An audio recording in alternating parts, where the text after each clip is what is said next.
I'm Miss Carolina, and today I'm going to read a book about Roberto Clemente in honor of Hispanic Heritage Month.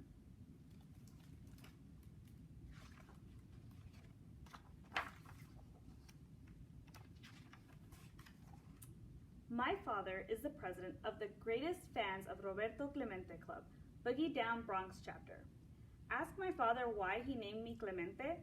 Ask him why he thinks that number 21 should be retired forever, and he'll start acting like he's a great debater. He'll take out his baseball card collection, pull out all his mint condition Clementes, and he'll start calling Clemente. I mean, really calling him. Like he was trying to talk to the ghost of Roberto Clemente.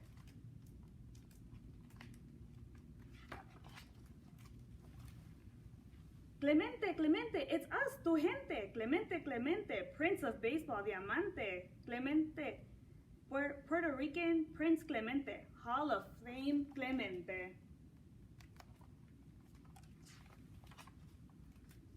My Uncle Junior, another big Clemente fan, who wears his Pittsburgh Pirates cap with his Sunday church suits, if he was here, he would join my father and say, Clemente hit a curveball before they dropped. He hit fastballs that made a catcher's mitt pop, had a glove like a spiderweb dipped in gold.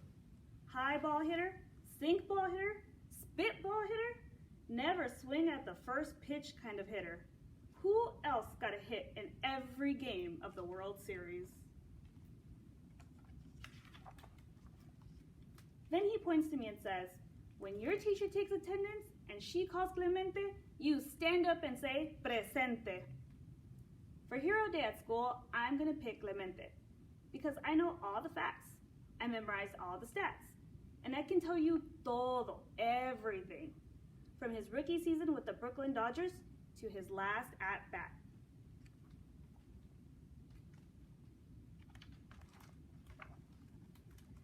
Born Roberto Walker Clemente, August 18, 1934, in Barrio San Anton, Carolina, Puerto Rico.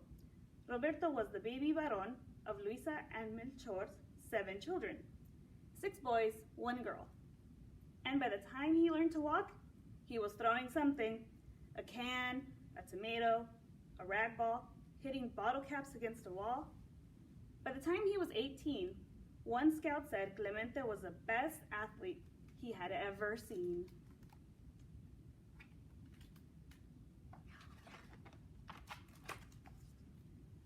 Four batting titles, 317 lifetime average, came to bat 9,454 times, got 3,000 hits, 440 doubles, 166 triples, 240 home runs, 12 golden gloves.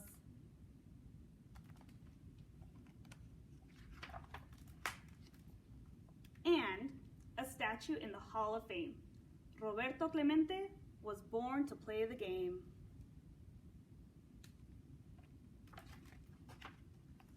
And just when you think you know all about Clemente, Mommy jumps in and reminds us that he was a good father and a good son.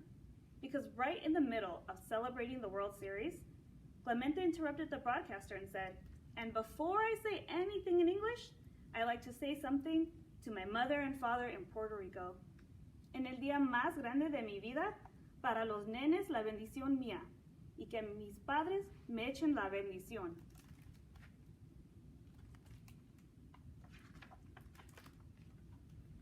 And we definitely can't forget Clemente's last sacrifice fly. New Year's Eve, 1972, Roberto Clemente gets on an airplane. He's going to Nicaragua to help people who lost their homes in an earthquake.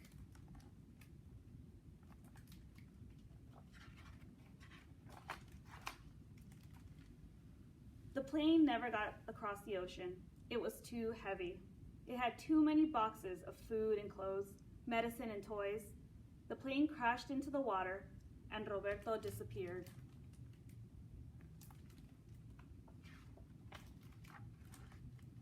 His wife Vera, his 3 sons Roberto Jr., Luis, and Enrique, waited at El Morro, watching the waves for days and days, hoping that Roberto would come home.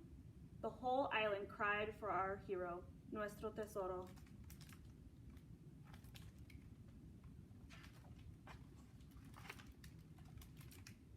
Remember, Mommy says, there were days when Roberto wanted to quit, throw his glove away and go home, because some fans were sending him ugly letters and calling him nasty names.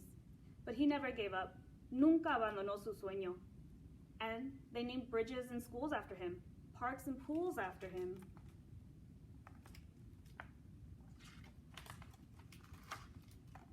Because he knew that con respeto, con orgullo, with faith, with hope, with belief in yourself, con valor, with standing up for what's right, fighting against what's wrong, with love, with keep on strength, that anything is possible in this world.